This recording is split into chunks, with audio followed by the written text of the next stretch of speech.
লেনদেন মুআমালাতের লাইনে, আচার ব্যবহার অর্থাৎ মুআশারা লাইনে, আখলাক ও চারিত্রিক উন্নত গুণ অর্জন করা, এই লাইনে আল্লাহ তাআলা সার্বিক লাইনেই আমাদের জীবনের প্রত্যেকটা পর্যায়ে এখানে দিক নির্দেশনা দিয়েছেন। আর আল্লাহর নবীজি হাদিসে পাকে এর ব্যাখ্যা দিয়েছেন এবং সেই ধরনের এক জিন্দেগি বা জীবন তিনি উম্মাতের সামনে পেশ করেছেন। তো আমরা কোরআনে কারীম থেকে হেদায়েত গ্রহণ করার চেষ্টা করব। সহিহ পথ, সঠিক রাস্তা বা সিরাত মুস্তাকিম আমরা কোরআনে কারীম থেকেই গ্রহণ করব। যার চিন্তা চেতনা এই আমল, আখলাক, আদর্শ কোরআন শরীফের মতো হবে, কোরআনে যা বলেছেন আল্লাহ তাআলা সেভাবেই সে করবে, তো সে সফল কাম হবে, কামিয়াব হবে।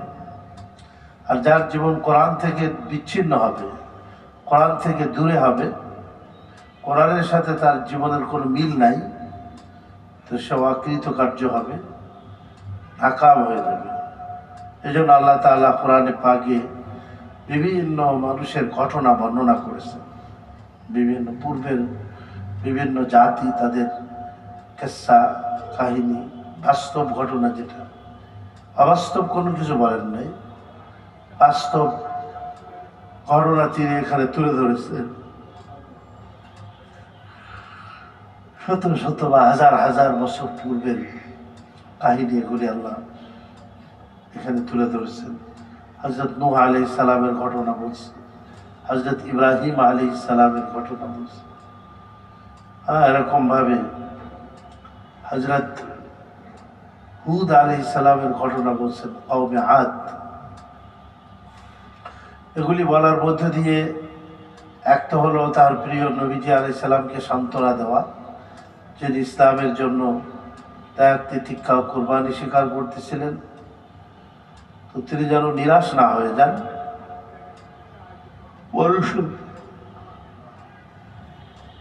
তার পূর্বের নবীরা তারাও এই দিনের জন্য কত ত্যাগ এবং কত কুরবানি স্বীকার করেছেন, সেগুলি বর্ণনা করেছেন। এবং নবীদের অনুসারী খুব কম হয়েছে, কিন্তু তারপরেও তারা কামিয়াব হয়ে গেছে।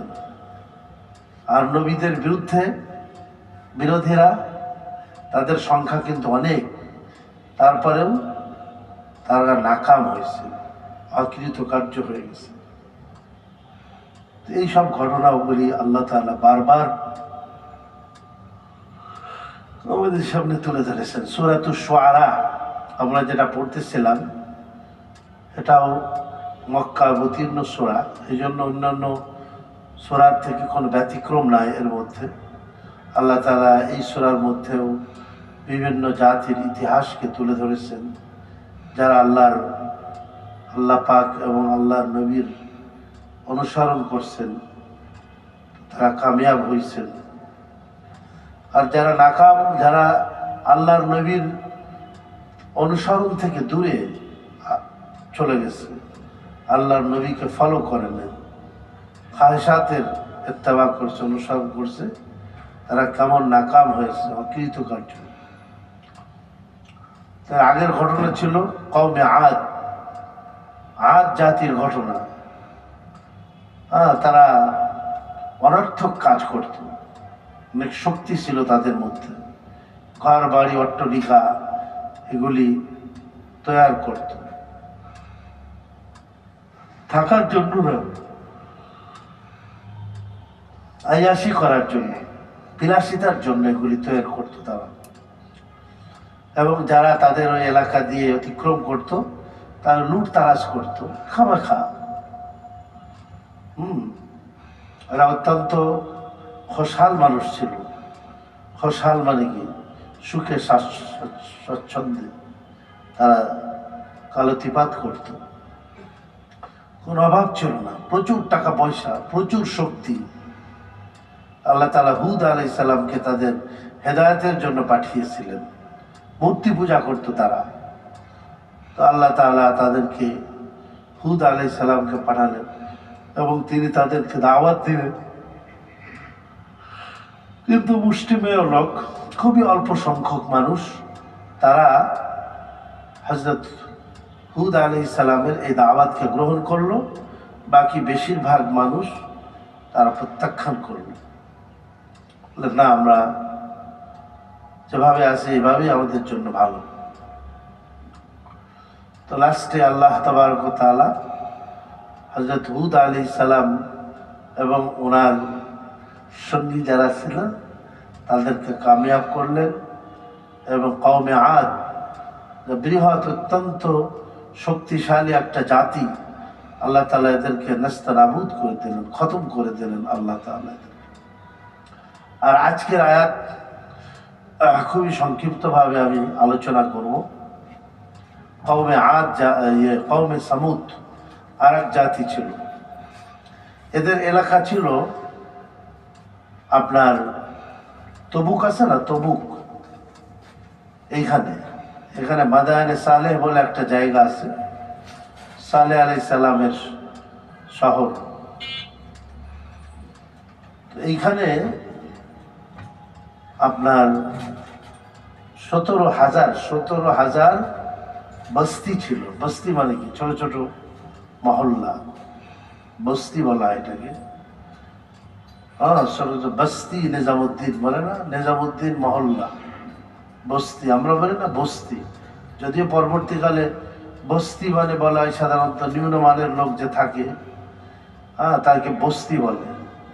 কিন্তু বস্তি শব্দের অর্থ হলো আসলে বসত, যেখানে লোক ঘর বাড়ি বানায়, বসত বাড়ি, ভিটা বাড়ি, তাকে বস্তি বলা হয়। তো 17,000 বস্তি ওই হযরত সালেহ আলাইহিস সালামের ওই এলাকার মধ্যে তারা ছিল। কিন্তু আল্লাহ তারা গুমরাহির মধ্যে ছিল, নানান রকমের তারা গুনাহ ও পাপ কাজের মধ্যে সংশ্লিষ্ট ছিল। আল্লাহ তাবারক ওয়া তাআলা এই সালেহ আলাইহিস সালামকে তাদের মধ্যে প্রেরণ করলেন নবী করে, এবং এদেরকে আদে সানিও বলে। প্রথম আদ তো হুদ আলাইহিস সালামের সম্প্রদায়, আর দ্বিতীয় আদ হলো হযরত সালেহ আলাইহিস সালামের সম্প্রদায়। ওদেরই নসল থেকে ছিল, ওদেরই খানদান থেকেই ছিল। হযরত সালেহ আলাইহিস সালামও সেই খানদানের একজন লোক ছিলেন, এবং এরা কওমে আদের মতোই বিল্ডিং টিল্ডিং তৈরি করত, নকশা নেগার করত, কারুকার্য করে তারা ঘর বাড়ি পাথরের বা পাহাড় কেটে কেটে কেটে কেটে তারা সুন্দর অট্টালিকা তৈরি করত। এটা তাদের পেশা ছিল। তাদের পেশাকেও বলছেন বিজনেস ছিল, ব্যবসা বাণিজ্য করত তারা, এবং সাথে সাথে তারা এই কারুকার্যের কাজও করত।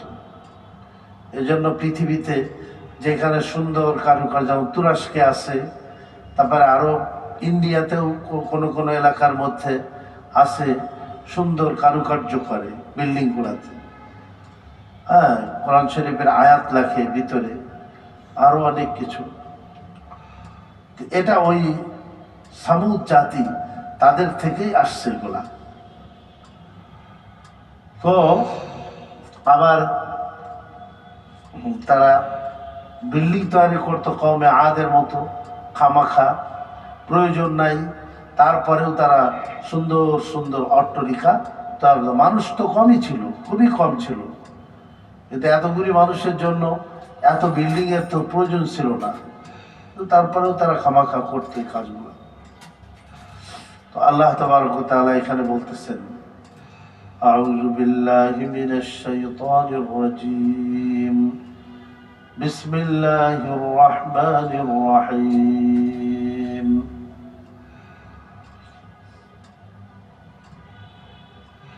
كذبت ثمود المرسلين إذ قال لهم أخوهم صالح ألا تتقون ইন্নী লাকুম রাসূলুন আমিনুন ফাত্তাকুল্লাহা ওয়া আতিউন ওয়া মা আসআলুকুম আলাইহি মিন আজর ইন আজরিয়া ইল্লা আলা রাব্বিল আলামিন।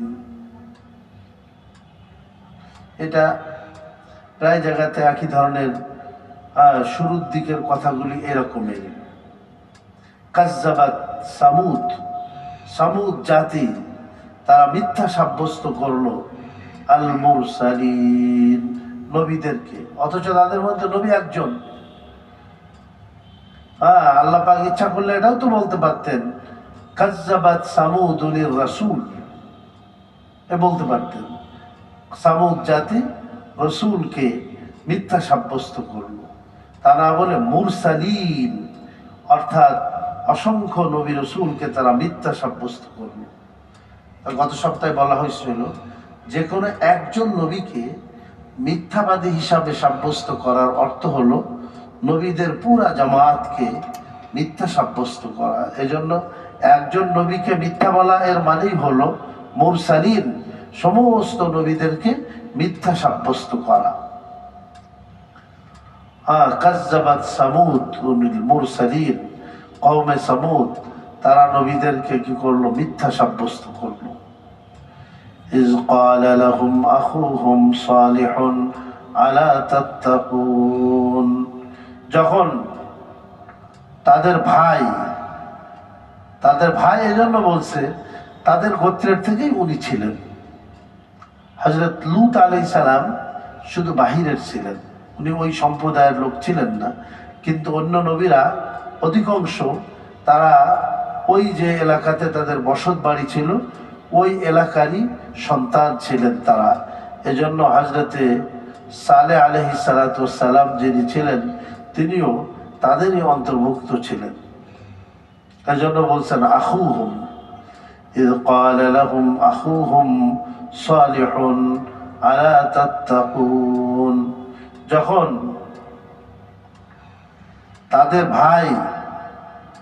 তাদের ভাই অর্থাৎ হযরত সালেহ আলাইহিস সালাম, নামও বলে দিয়েছে এখানে সালেহুন। সালেহ মানে হলো নেককার, সালেহ মানে কি? নেককার, তার জমা আসে সালেহিন, বহু বচন। আখুহুম সালেহুন, তাদের ভাই হযরত সালেহ আলাইহিস সালাম যখন তাদেরকে বললেন আলা তাত্তাকুন, তোমরা কি আল্লাহকে ভয় করবে না? আলা তাত্তাকুন, তাকওয়া অবলম্বন করবে না। এজন্য কোরআন শরীফে তাকওয়ার কথা বেশি বলা হয়েছে, অর্থাৎ আল্লাহর নাফরমানি থেকে বেঁচে থাকা এবং আল্লাহ তাআলার ফরমাবরদারি করা, এটাকেই তাকওয়া বলা হয়। আর তাকওয়া এর আগেও বলা হয়েছে, হযরত আলী রাদিয়াল্লাহু আনহু বলছেন 4টা জিনিসের নাম। এক নম্বর বলা হয়েছে কি? আল খাউফু মিনাল জালিল, আল্লাহর ভয়, সবসময় অন্তরে আল্লাহ পাকের ভয় রাখা। 2 নম্বরে বলা হয়েছিল আর রেজা বিল আল আমল বিত তানজিল, কোরআনে কারীমের উপরে আমল করা, কোরআন শরীফের উপরে আমল করা। 3 নম্বরে ওয়ার রেজা বিল কালিল, অল্পতে তুষ্ট থাকা, দুনিয়ার লাইনে অল্পতে তুষ্ট থাকা, কিন্তু আখিরাতের লাইনে বেশি বেশি নামাজ, বেশি তেলাওয়াত, বেশি দোয়া, বেশি জিকির আজকার, এইগুলা কিন্তু এখন উল্টা হয়ে গেছে। আমরা আখিরাতের লাইনে কম, দুনিয়ার লাইনে অনেক বেশি। তো কি বলছে? ইয ক্বালা লাহুম আখুহুম সালিহুন আলা তাত্তাকুন, যখন তাদের মধ্যে তাদের ভাই বললেন তোমরা কি আল্লাহকে ভয় করবে না, তাকওয়ার উপরে চলবে না? ইন্নী লাকুম রাসূলুন আমিন, আমি তোমাদের জন্য একজন আমানতদার রাসূল। সকল রাসূলরা আমানতদার ছিলেন জাতির জন্য, কোনো কিছু বাড়ান নাই নিজেদের পক্ষ থেকে, কোনো কিছু কমান নাই নিজেদের পক্ষ থেকে। আল্লাহর নবী যেভাবে ওনাদের কাছে, এরকম ভাবে আল্লাহ তাআলা যেভাবে ওনাকে এই দিন দিয়েছেন উম্মাতের কাছে, হুবাহু উনি সেভাবে পৌঁছে দিয়েছেন, এর মধ্যে কোনো রদ বদল করেন নাই। এজন্য বলছে আমিন। আমিন মানে কি? বিশ্বাসী, আমানতদার। প্রত্যেক রসুল আমানতদার হন। এজন্য আল্লাহ কোরআনে বলছেন, ইয়া আইয়ুহার রাসূল বাল্লিগ মা উনজিলা ইলাইকা মির রাব্বিক ফাইন লাম তাফআল ফামা বাল্লাগতা রিসালাতাহু আল্লাহু ইয়াসিমুকা মিনান নাস। ওগো নবীজি, আপনি পৌঁছাই দেন আল্লাহর বার্তা, আল্লাহর দ্বীন, আল্লাহর হুকুম আহকাম, যা আপনার উপরে আল্লাহ তাআলা দিতেছেন এগুলি আপনি ঠিক ঠিক মতো পৌঁছাই দেন। বাল্লিগ মা উনজিলা ফাইন লাম তাফআল, যদি আপনি না পৌঁছান, ফামা বাল্লাগতা রিসালাতাহু, তাহলে আল্লাহর যে দায়িত্ব ছিল পৌঁছানো, এই পৌঁছানোর দায়িত্ব আপনি পুরা করলেন না। এই জন্য সমস্ত নবীরা আমানতদারির সাথে তারা এই দিনকে উম্মতের কাছে পৌঁছাইছেন। এই জন্য নবীজি 23 বছর পরে বিদায় হজে গিয়ে বলছেন, আমি কি তোমাদের কাছে পৌঁছাইছি কিনা? সাহাবায়ে কেরাম বলেছিলেন, বাল্লাগতার রিসালা ওয়া আদাইতাল আমানা ওয়া নাসাহতাল উম্মাহ ওয়া জাহাদতা ফিল্লাহি হাক্কা জিহাদি। হে আল্লাহর নবীজি, আপনি শুধু পৌঁছাইছেন তা নয়, বরঞ্চ পৌঁছানোর হক আদায় করেছেন। পৌঁছানোর জন্য আল্লাহর নবীজি কত কষ্ট করেছেন, শরীরে তাজা রক্ত ঢেলে দিয়েছেন তায়েফের ময়দানে, উহুদের ময়দানে, খন্দকের ময়দানে, পেটের মধ্যে পাথর বেঁধেছেন, কত কষ্ট করেছেন আল্লাহর নবী। তো এই জন্য পৌঁছানোর হক আদায় করেছেন। আপনি উম্মতকে নসিহাত করেছেন, উপদেশ দিয়েছেন, এবং তাদের যেটা প্রয়োজন ছিল প্রয়োজনের মুহূর্তে আপনি তাদের পাশে দাঁড়াইছেন। তো আল্লাহর নবীজি তখন বললেন, দেখো এই 23 বছরের জীবনে আমি যে তোমাদের কাছে যা পৌঁছাইছি, তোমরা এটা কিয়ামত পর্যন্ত আনেওয়ালা উম্মতকে পৌঁছাই দিবা। সুবহানাল্লাহ। এই জন্য পৌঁছানোর দায়িত্ব আমার আপনার সকলের উপরে। এই নবী আর নতুন করে পৃথিবীতে আসবেন না। আমাদের নবীজি হলেন শেষ নবী, এবং ওনাকে শেষ নবী করার মধ্য দিয়ে আল্লাহ তাআলা এই নবুয়াতের কাজের দায়িত্ব এই উম্মতের উপরে দিয়ে দিয়েছেন। ফাত্তাকুল্লাহ, সুতরাং তোমরা আল্লাহকে ভয় করো। তোমরা আল্লাহকে ভয় করো। ওয়া আতিউন, এবং তোমরা আমার ইতাআত করো। প্রত্যেক জামানায় নবীর ইতাআত করতে বলা হয়েছে উম্মতকে। নবীর ইতাআত বাদ দিয়ে যদি কেউ ইহুদি, খ্রিস্টান, নাসারা, হিন্দু, বৌদ্ধিস্ট এদের তরিকার কে মেনে চলে, তো এটা কি তাদেরকে কামিয়াব করতে পারবে? বলেন না। এই জন্য প্রত্যেক জামানায় যে নবী থাকবেন তাকে অনুসরণ করতে হবে। এবং হাক্কানি উলামায়ে কেরাম নবীদের স্থলাভিষিক্ত, তাদের অবর্তমানে হাক্কানি উলামায়ে কেরাম যারা, তারাই নবীদের ওয়ারিস হবেন। আল উলামা ওয়ারাসাতুল আম্বিয়া, নবীদের ওয়ারিস হলেন হযরত উলামায়ে কেরাম। কাজেই উলামায়ে কেরামকেও কি করতে হবে? মানতে হবে। ফাত্তাকুল্লাহ ওয়া আতিউন, সুতরাং তোমরা আল্লাহকে ভয় করো, এবং আমি নবী হযরত সালেহ আলাইহিস সালাম আমার ইত্তেবা করো, অনুসরণ করো। ওয়া আসআলুকুম আলাইহি মিন আজর ইন আজরিয়া ইল্লা আলা রাব্বিল আলামিন। কোন নবীরা তারা তাদের এই দাওয়াতের বিনিময়ে উম্মতের কাছে কোনো কিছু চান নাই। দুনিয়াবি ফায়দা আল্লাহর জন্য তারা করেছেন। দুনিয়াবি ফায়দা বলো, ওয়া আসআলুকুম আলাইহি মিন আজরিন, আমি এই দাওয়াতের বিনিময়ে আজর অর্থাৎ বিনিময়, প্রতিদান আমি তোমাদের কাছে চাই না। ইন আজরিয়া ইল্লা আলা রাব্বিল আলামিন, যে দায়ী হবে, দ্বীনের কাজের প্রচারক, প্রচার করেনেওয়ালা হবে, তাদের সওয়াব আর তাদের প্রতিদান কে দিবেন? বলেন আল্লাহ দিবেন। এজন্য ওই যে সূরা ইয়াসিনের মধ্যে আছে, এই হাবিবে নাজ্জার একজন গরিব মানুষ, লোহা কাঠের কাজ করতো, কাঠ মিস্ত্রি, সে তার সম্প্রদায়কে বলছে, ইয়া কওমি ইত্তাবিউল মুরসালিন, হে আমার সম্প্রদায়, তোমরা এই নবীদের কথাগুলি মেনে নাও। ইত্তাবিউ মান লা ইয়াসআলুকুম আজরান ওয়া হুম মুহতাদুন। যারা তাদের দাওয়াতের বিনিময়ে তোমাদের কাছে কোনো আজর চায় না, কোনো প্রতিদান চায় না, এবং তারা কিসের উপরে? হেদায়েতের উপরে আছে, তাদেরকে কি করো? ইত্তেবা করো, তাদেরকে অনুসরণ করো। এই জন্য হাক্কানি উলামায়ে কেরাম চেনার উপায় হলো এইটাই, যে তাদের দুনিয়াবি চিজ আসবাবের প্রতি তাদের অত বেশি ঝোঁক থাকে না। যদিও পরবর্তীকালে উলামায়ে কেরাম এই মসজিদে নামাজ পড়ানো, মাদ্রাসায় পড়ানো, আজান দেওয়া, এগুলির বিনিময় জায়েজ বলেছেন। এগুলির বিনিময় কি বলেছেন? জায়েজ বলেছেন। জামানার পরিবর্তনের কারণে এটা ফতোয়াও চেঞ্জ হয়ে গেছে।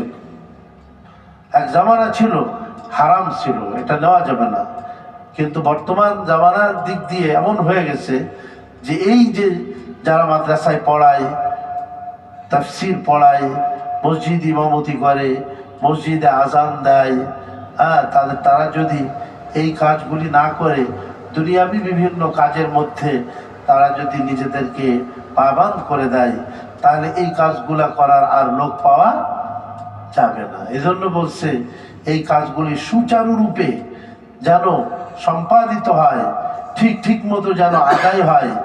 এই জন্য বলছে যে এইখানে তাদের একটা সম্মানী হাদিয়া এটা দেওয়া জায়েজই না, বরঞ্চ এটা উত্তম বলছেন এটা, এবং সব থেকে হালাল হলো এইটা।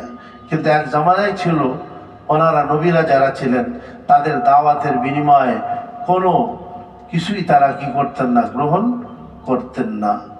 তো এটাই বলছে, ইন আজরিয়া ইল্লা আলা রাব্বিল আলামিন, যে আমার আজর এবং প্রতিদান একমাত্র রব্বুল আলামিন দিবেন।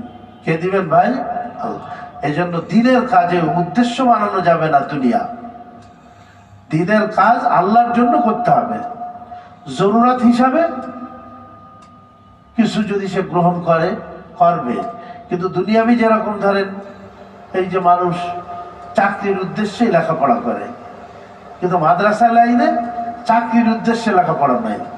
কেউ যদি চাকরির উদ্দেশ্যে কোরআন শেখে, দুনিয়া কামানোর উদ্দেশ্যে কোরআন শেখে, তাহলে কিয়ামতের দিন সে জান্নাতে যাওয়া তো দূরে থাক, জান্নাতের ঘ্রাণও সে কি পাবে? পাবে না। ওইটার জিম্মাদারি আল্লাহ তাআলা।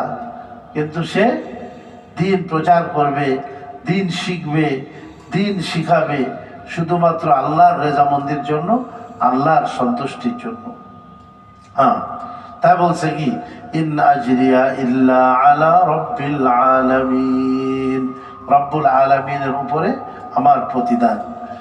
আতুতরাকুনা ফীমা হাহুনা আমিনিন ফি জান্নাতিন ওয়া আয়ুন। বলে আরে এখানেই কি তোমরা চিরদিন নিরাপদে থাকবে? কি মনে করছো? আসলে মানুষের মধ্যে যখন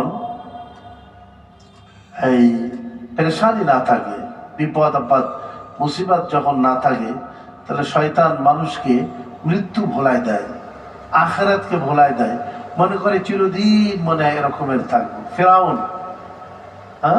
সে মনে করতো চিরদিন মনে আমি ক্ষমতায় থাকবো।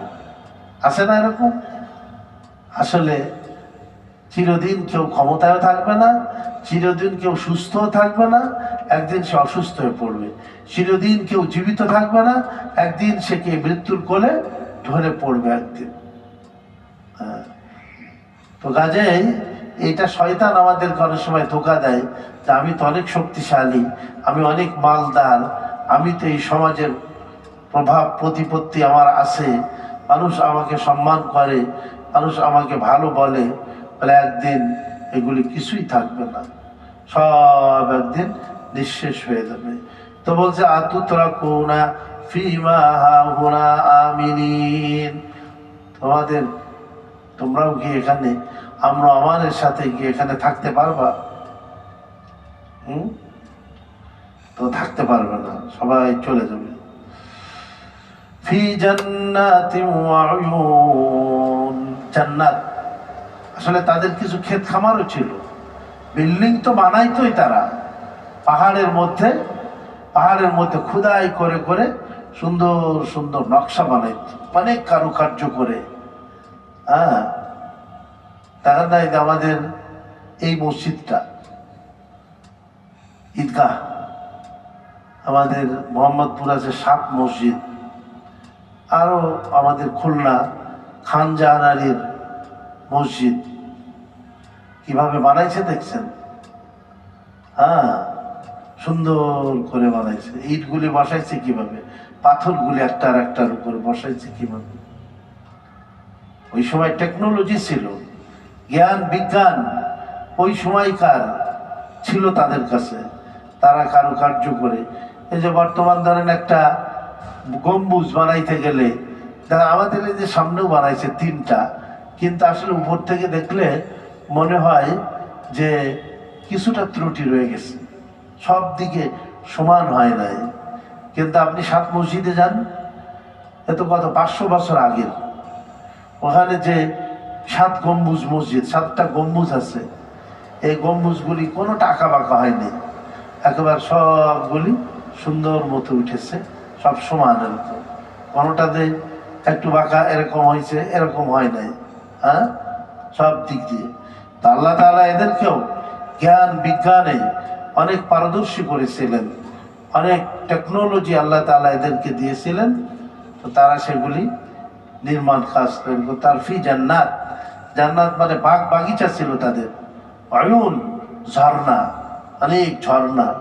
যে আমাদের পাশে লেক আছে, কিন্তু লেকে তো ঝর্ণা নাই, আছে কিনা আমরা জানি না, থাকতেও পারে নাও থাকতে পারে। কিন্তু যেখানে ঝর্ণা থাকে সেখানে তো সবসময় পানি থাকে, নিচের থেকে পানি উঠতে থাকে, অল্প অল্প অল্প অল্প করে পানি উঠতে থাকে, ঝর্ণা। ওটাকে বলে অয়ুন। পাহাড়ের মধ্যে দেখবেন, ওই সিলেটের ওই পাহাড়ের পাদদেশে যান, দেখবেন যে ঝর্ণার থেকে পানি পড়তেছে, দূর থেকে দেখা যাচ্ছে পানিগুলি পাহাড়ের গা ভেসে যেভাবে পড়তেছে, এই পানিগুলি সব ওই ঝর্ণার পানি। হ্যাঁ, আরো কক্সবাজারে যান, ওখানে দেখবেন পাহাড়ের উপরে ওঠেন, সেখানেও দেখা যাবে যে ঝর্ণা থেকে পানি আসতেছে। আল্লাহু আকবার। এই পানিগুলি কে দিতেছে বলেন? আল্লাহ পাকের কত বড় নিয়ামত। তো নবী তাদেরকে বললেন, আরে তোমরা কি এভাবেই চিরদিন এই বাগ বাগিচার মধ্যে আর এই ঝর্ণা আর টাকা পয়সা এগুলির মধ্যেই চিরদিন তোমরা থাকবে? একদিন কি এগুলি ছাড়তে হবে না তোমাদের? একদিন কি এইখানের এই কারুকার্য খচিত ঘর বাড়ি এগুলি ছেড়ে একদিন কবরে কি তোমাদের যাওয়া লাগবে না? আর কি বলছেন? জুরুইন, জুরুইন মানে চাষবাস, ক্ষেত খামার। নাখলিন, নাখলিন মানে হলো কি? খেজুর গাছ, খেজুর গাছ। তালউহা হাজিম, তার ইয়েটা খুব নরম হয়, যে যখন খেজুরের ওঠে ওটাকে বলে চুমড়ি ফুল। তো যেটা ওঠে গাছের ভিতর থেকে ওটা খুবই নরম হয়, এটা খেতে কি খায় খুব মজা। এই জন্য ছোটোবেলায় অনেক সময় ওই খেজুরের চুমড়ি বা খেজুরের মুচা এক ধরনের হয়, এরকম গাছের ভিতর থেকে ওঠে, ওটা ভেঙে অনেকে খেয়ে ফেলতো, ওটাতে তো খেজুর ধরে। তালহা, ওটাকে বলা হয় তালা, যার খুসাটা, যার চুমড়িটা, এটা কি? তালউহা হাজিম, অনেক নরম। ওটা যখন একেবারে প্রথম দিকে হয় তখন নরম থাকে, হ্যাঁ নরম থাকে, আস্তে আস্তে আস্তে আস্তে ওটা শক্ত হয়, তারপরে ওটার থেকে এরকম ভাবে ফুল হয়ে যায়, ফুল থেকে আস্তে আস্তে আস্তে আস্তে ওর ভিতরে এক ধরনের পাউডার সৃষ্টি হয়, তারপরে ওখান থেকে ছোট্ট খেজুর হয়, এবং আস্তে আস্তে আস্তে আস্তে কি হয়? সেখানে খেজুর হয়। আল্লাহ তাআলা বলছেন জুরুইন, ক্ষেত খামার, আবার নাখলিন, খেজুর গাছ, তালউহা হাজিম, যার চুমড়ি, ওটার ভালো বাংলা কি তা কবে কিনা ওটার? হ্যাঁ মানে ওটাকে কি বলে, ওটা ভালো বাংলা স্যার? এই যে খেজুর গাছের ভিতর থেকে যেটা ওঠে, যেটাতে আস্তে আস্তে ফেটে যায়, তারপরে ওখান থেকে এরকম ফুল হয়, তারপরে আস্তে আস্তে ফল হয়। ওটারে গ্রামের ভাষায় কি বলে? ওটারে কাঁদি। কাঁদি তো পরে গিয়ে হয় মুচা, হয় মুচা, মুচা বলে ওটা।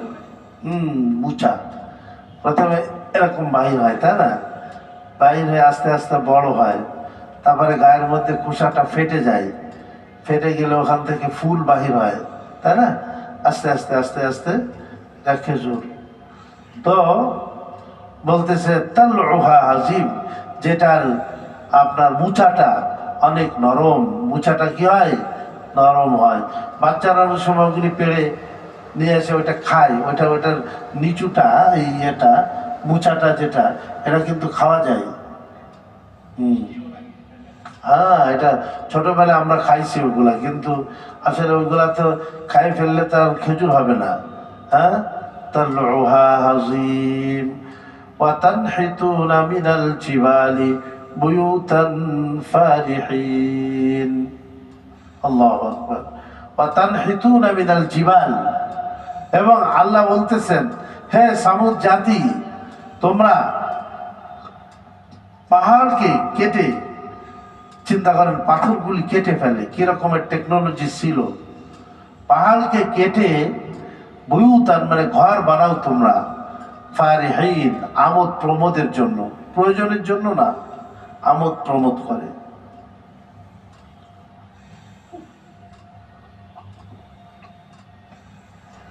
মোগলদের বাদশারা অনেক আমোদ প্রমোদ করছে। আল্লাহ এই জন্য মোগলদের থেকে তাদের ক্ষমতা ছিনাই নিয়ে গেছে। মুসলমানরা 600-700 বছর পর্যন্ত রাজত্ব করছে, কিন্তু তারা অনেক আমোদ প্রমোদ করত। এক একটা কামরা থাকতো, এই সমস্ত কামরার মধ্যে তারা বিভিন্ন রকমের অনুষ্ঠান করত, গান বাদ্য। তাদের দাস দাসী ছিল, সেগুলি তাদের কি করত? খেদমত করত। এইগুলা খুবই। তো ওই সামুদ জাতি, তারা পাহাড় কেটে কেটে ঘর তৈরি করত ফারিহিন আমোদ প্রমোদের জন্য। ফারিহিন মানে আমোদ প্রমোদ করা, খুশি করা, আনন্দ উদযাপন করা। এই জন্য তারা এইগুলি করত, গান বাদ্য, নাচ ডান্স। দেখেন না আমাদের আশপাশে এইখানে লেকের পাড়ে, এখানে বিকালবেলায় যান, সকালবেলায় যান, দেখবেন যে কত রকমের আমোদ প্রমোদের অনুষ্ঠান হচ্ছে, নাচা গাওয়া, কত রকমের অনুষ্ঠান তারা করতেছে। তো আল্লাহ তাআলা সামুদ জাতিকে বলছেন যে তোমরা পাহাড় কেটে কেটে সুন্দর অট্টালিকা তৈরি করো, আবার কি সেখানে আমোদ প্রমোদও করো তার মধ্যে। ফাত্তাকুল্লাহ, সুতরাং হে আমার সম্প্রদায় সামুদ জাতি, তোমরা আল্লাহকে ভয় করো। ওয়াতিউন, এরা দুইবার বলছে কথাটা, ওয়াতিউন, এবং তোমরা আমার অনুসরণ করো। আল্লাহু আকবার। নবীজি বলছেন, আমার জামানায়, কিয়ামত পর্যন্ত আমার জামানা, এর মধ্যে চাই ইহুদি হোক, চাই খ্রিস্টান হোক, চাই অন্য কোনো ধর্মের মানুষ হোক, যেই আপা আসবে আর আমার ব্যাপারে সে শুনলো, আমার উপরে ঈমান আনলো না, সে জাহান্নামী, সে জাহান্নামী। তাহলে ইহুদি, খ্রিস্টান, নাসারা, হিন্দু, বুদ্ধিস্ট, যত রকমের ধর্ম আছে, তাদের ধর্ম যদি পালন করে তাহলে তারা মুক্তি পাবে না, তাদেরকে ইসলাম পালন করতে হবে। ফাত্তাকুল্লাহ ওয়া আতিউন, তোমরা আল্লাহকে ভয় করো এবং তোমরা কি করো? আমার অনুসরণ করো, আমার ইত্তেবা করো, অনুসরণ করো। আল্লাহ তাআলা বলছেন, কুল ইন কুনতুম তুহিব্বুনাল্লাহ ফাত্তাবিউনি ইউহিব্বুকুমুল্লাহ। হে নবীজি, আপনি বলে দিন ঈমানদারদেরকে, যদি তোমরা আল্লাহর মহব্বত পেতে চাও তাহলে তোমরা হযরত মুহাম্মদ সাল্লাল্লাহু আলাইহি সাল্লামের অনুসরণ করো। ইউহিব্বুকুমুল্লাহ, আল্লাহ তোমাদেরকে মাহবুব বানিয়ে নেবেন। এজন্য আল্লাহর মাহবুব বা প্রিয় হওয়ার জন্য সব থেকে কার্যকারী পদক্ষেপ হলো হযরত মুহাম্মদ সাল্লাল্লাহু আলাইহি সাল্লামের ইত্তেবা করা, তার সুন্নাতকে মেনে চলা, তার সুন্নাতকে মেনে চলা। তারপরে কি ইয়াগফির লাকুম যুনুবাকুম, আল্লাহ তো তার অনুসরণ করলে তোমাদেরকে তার প্রিয় বান্দি বানিয়ে নিবেন, আবার কি করবেন, তোমাদের গুনাহ খাতাকে আল্লাহ মাফ করে দেবেন। ফাত্তাকুল্লাহা ওয়া আতিউন ওয়া লা তুতিউ আমরাল মুসরিফিন, এবং তোমরা মুসরিফ, মুসরিফ মানে অপব্যয়কারী, মুসরিফিন মানে কি বলেন, অপব্যয়কারী। তাদের সম্প্রদায় অনেক অপব্যয় করত, সুতরাং এই অপব্যয়কারী তাদের অনুসরণ করবে না, তোমরা তাদের কথাকে মানবে না। এই জন্য প্রত্যেক জামানাতেই পাওয়া যায় অপব্যয়কারী। সাধারণত দেখা যায় যে প্রত্যেক জামানায় নেককাররা তাদের এক ধরনের অবস্থা থাকে, বদকার যারা তাদের এক রকমের অবস্থা থাকে। তো ইসরাফ মানে হলো অপব্যয়কারী। আর কোরআন শরীফের মধ্যে আসছে, খবরদার তুমি অপব্যয় করিও না। যদি তুমি নদীর মধ্যেও ওযু করো, যতটুকুন পানি প্রয়োজন ততটুকুনই ব্যবহার করো, এর থেকে অতিরিক্ত পানি যদি ব্যবহার করো তাহলে তুমি ওই অপব্যয়কারী হিসাবে গণ্য হবে। আর জেনে রাখো, অপব্যয়কারী শয়তানের ভাই। এই জন্য যতটুকুন পানির প্রয়োজন ততটুকুন পানি দ্বারা উযু করতে হবে, ততটুকুন পানি দ্বারা কি করতে হবে, গোসল করতে হবে। কোনো পানি অপব্যয় করা যাবে না, খানাও অপব্যয় করা যাবে না, কোন সময়ও অপব্যয় করা যাবে না, কোনো কিছুই অপব্যয় করা যাবে না। আলা তুতিউ আমরাল মুসরিফিন, যে যারা অপব্যয়কারী আছে তাদেরকে তোমরা অনুসরণ করবে না। আল্লাযীনা ইউফসিদুনা ফিল আরদি ওয়া লা ইউসলিহুন, যারা জমিনের মধ্যে ফাসাদ সৃষ্টি করে। জমিনের মধ্যে ফাসাদ বলতে কি, পাপ কাজ করে। হ্যাঁ, পাপ কাজ, জমিনের মধ্যে পাপ কাজ করা, এটাই হলো ফাসাদ সৃষ্টিকারী, ঝগড়া সৃষ্টিকারী। জমিনের মধ্যে আল্লাহর দিন অনুযায়ী না চলা, বরঞ্চ আল্লাহর সাথে বিদ্রোহ ঘোষণা করা, ইসলামের সাথে বিদ্রোহ ঘোষণা করা, কোরআনে কারীমের সাথে বিদ্রোহ ঘোষণা করা, মানে এটাকেই ফাসাদ ফিল আরদ, জমিনের ভিতরে ফাসাদ সৃষ্টি করা বলে। ওই মুনাফিকরা বলতো না, যে আরে তোমরা কি করতেছো, ফাসাদ সৃষ্টি করতেছো, তোমরা ফাসাদি, খবরদার তোমরা ফাসাদ। আল্লাহ বলে না, আলা ইন্নাহুম হুমুল মুফসিদুন, ওই মুনাফিক যারা তারাই হলো আসলে ফাসাদ সৃষ্টিকারী। সাধারণ মুমিনরা ফাসাদ করে না। তারা আল্লাযীনা ইউফসিদুনা ফিল আরদি, যারা জমিনের মধ্যে ফাসাদ সৃষ্টি করে, ওয়ালা ইউসলিহুন, এবং তারা মানুষকে ইসলাহ করে না। ইসলাহ মানে সংশোধন, সংশোধনের রাস্তা মানুষকে দেখায় না। ক্বালু ইন্নামা আনতা মিনাল মুসাহহারিন, তারা বলল যে হে সালেহ, তুমি নাই বেশি কি করো, মুসাহহারিন, তোমার উপরে জাদু করা হয়েছে, এই জন্য তুমি এই বাপদাদাদের বিরুদ্ধে কথা বলতেছো, মূর্তি পূজার বিরুদ্ধে তুমি কথা বলতেছো, তোমার উপরে জাদু করা হয়েছে, তুমি জাদুগ্রস্ত লোক, কাজেই আমরা তোমার অনুসরণ করব না। মা আনতা ইল্লা বাশারুম মিসলুনা, হে সালেহ, তুমি আমাদের মতো একজন মানুষ। আসলে তাদের ধারণা ছিল নবী রসুল হবে ফেরেশতারা। নবী রসুল কারা হবে বলেন? ফেরেশতারা না। আল্লাহ তাআলা যেহেতু মানুষদের জন্য নবী পাঠিয়েছেন, এই জন্য নবীও মানুষই হতে হবে। ফেরেশতা হইলে মানুষের তবিয়াত বুঝবে না, মানুষের স্বভাব তারা কি করবে না, বুঝবে না। এই জন্য আল্লাহ তাআলা মানুষের মুক্তির জন্য, হেদায়েতের জন্য কি করেছেন, মানুষকেই নির্বাচিত করেছেন, ফেরেশতা নির্বাচন করেন না নবী রসুল হওয়ার জন্য। ক্বালু ইন্নামা আনতা মিনাল মুসাহহারিন, তারা বলল নিশ্চয়ই তুমি হে সালেহ, তুমি একজন কি মুসাহহারিন, জাদুগ্রস্তদের অন্তর্ভুক্ত, তোমাকেও জাদু করা হয়েছে।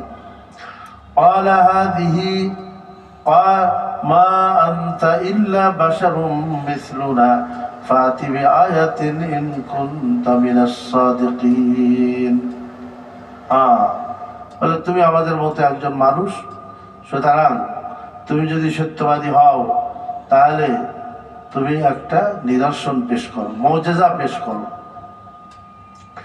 হাযিহি নাকাতুল্লাহ লাহা শিরবুন ওয়া লাকুম শিরবু ইয়াউমিন মা'লুম।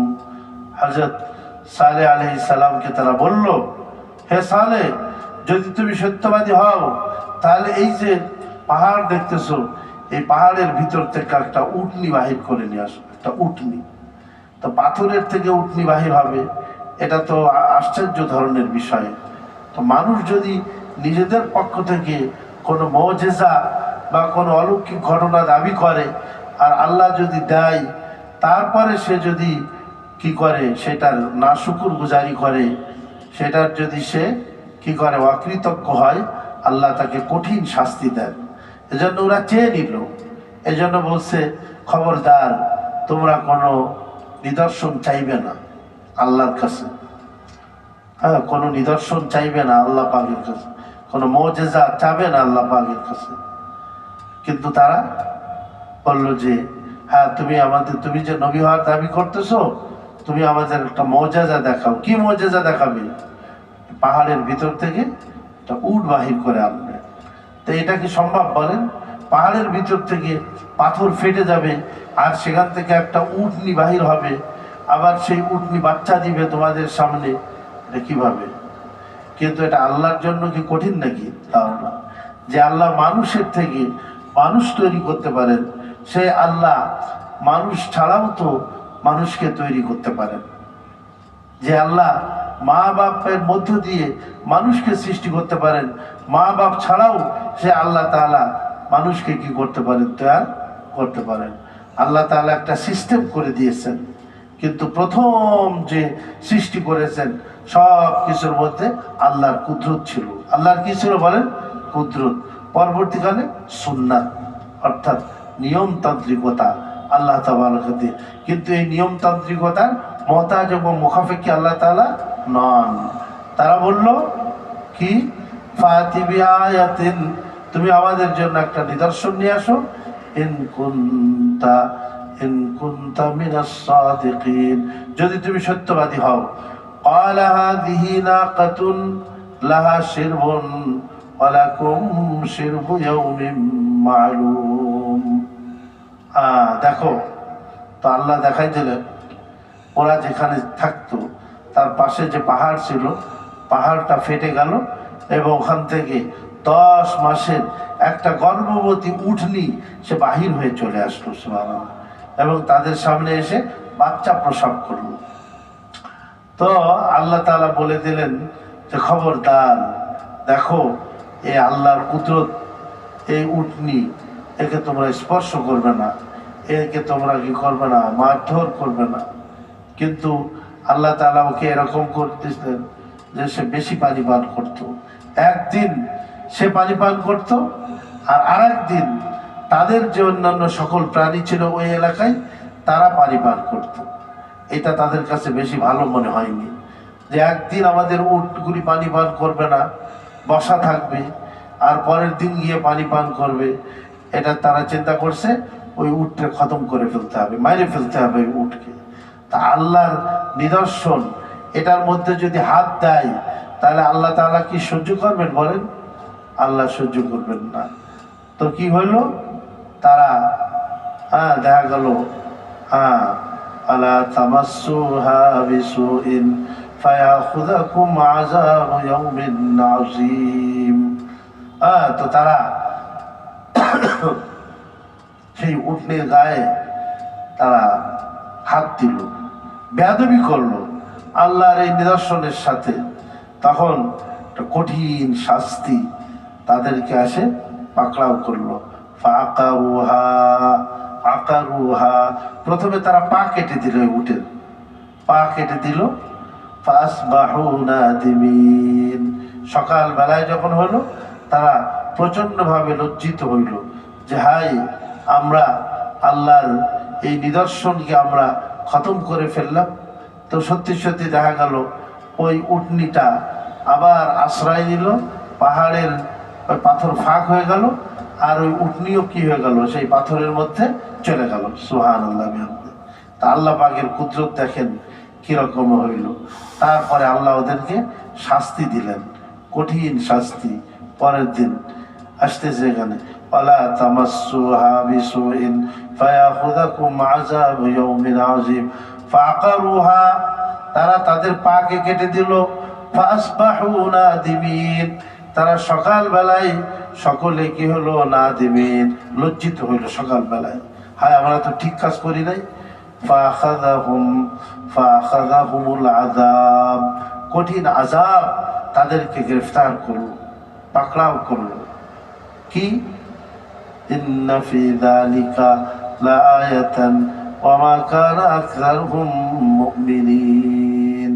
কওমে আদকে বাতাস দিয়ে আল্লাহ ধ্বংস করলেন, আর এদেরকে এক ফেরেশতা জিবরাইল আলাইহিস সালাম তার আওয়াজ এই রকমের জোরে এক আওয়াজ দিল যে এরা ওই তাদের যে খুবই একটা মজবুত কেল্লার মতো ঘরে তারা আবদ্ধ ছিল, সেখানে কানের তলা ফেটে তারা উপুড় হয়ে পড়ে রইল। সুবহান, উপুড় হয়ে পড়ে রইল। এই রকমের অবস্থা তাদেরকে আল্লাহ তাআলা করে দিলেন। ফাআকারুহা ফাসবাহু নাদিমিন ফাআখাযাহুমুল আযাব, কঠিন শাস্তি তাদেরকে ধরলো। ইন্না ফি যালিকা লাআয়াতান ওয়া মা কানা আকসারুহুম মুমিনিন, নিশ্চয়ই ইহার মধ্যে, ঘটনার মধ্যে মানুষের জন্য নিদর্শন রয়ে গেছে। যে মানুষ এখান থেকে শিক্ষা গ্রহণ করবে। আর ওয়া মা কানা আকসারুহুম মুমিনিন, তাদের অধিকাংশ মানুষ ঈমান আনে না। পৃথিবীর অধিকাংশ মানুষ কি করে না? তাহলে বর্তমান গণতন্ত্র, অধিকাংশ মানুষ যাকে ভোট দেবে সেই ভালো হবে, এটা জরুরি নাকি? পাগল ছাগলরা তো ভোট দিতে পারে। আর অধিকাংশ মানুষ, আল্লাহ বলেছেন তোমাদের অধিকাংশ মানুষই কিছু বোঝে না। তাহলে বোঝা গেল কম মানুষ ভালো বোঝে, কম মানুষ কি হয়, ভালো বোঝে। এই জন্য গণতন্ত্রের পদ্ধতিতে ইসলামে কোনো নাই, কি বলে, নির্বাচনের মাধ্যমে বা গণতন্ত্র পদ্ধতিতে ইসলাম কোনোদিন এটাকে স্বীকার করে না। যেখানে একজন পাগল, তারও ব্রেনের যে দাম, আর একজন অনেক শিক্ষিত বুদ্ধিমান মানুষ, একজন আলেম মুফতি, তার ব্রেনেরও কি একই পাল্লায় মাপা হয় গণতন্ত্র। এইটা হলো খ্রিস্টানদের বানানো। এটা কাদের বানানো? খ্রিস্টানদের। কোরআন অনুযায়ী দেশ চালাইতে হবে। আল্লাহ এই কিতাব দিয়েছেন, এই কোরআন অনুযায়ী এই দেশ চলবে, মুসলমানদের দেশ চলবে। এটাই হলো আসল পদ্ধতি। ইন্না রাব্বাকা ইন্নামা কানা আকসারুহুম মুমিনিন ওয়া ইন্না রাব্বাকা লাহুয়াল আজিজুর রহিম, নিশ্চয়ই আপনার প্রভু তিনি পরাক্রমশালী এবং তিনি দয়াশীল। আজকে পর্যন্ত আমার শরীর খুব খারাপ লাগতেছে, দোয়া করেন আল্লাহ যেন শুধু। ঠান্ডা যে লাগছে, ঠান্ডা ওটা আর যাইতেছেই না। দুরূদ শরীফ পড়ে, আল্লাহুম্মা সাল্লি আলা সাইয়্যিদিনা মাওলানা মুহাম্মাদ ওয়া আলা আলিহি ওয়া আসহাবিহি।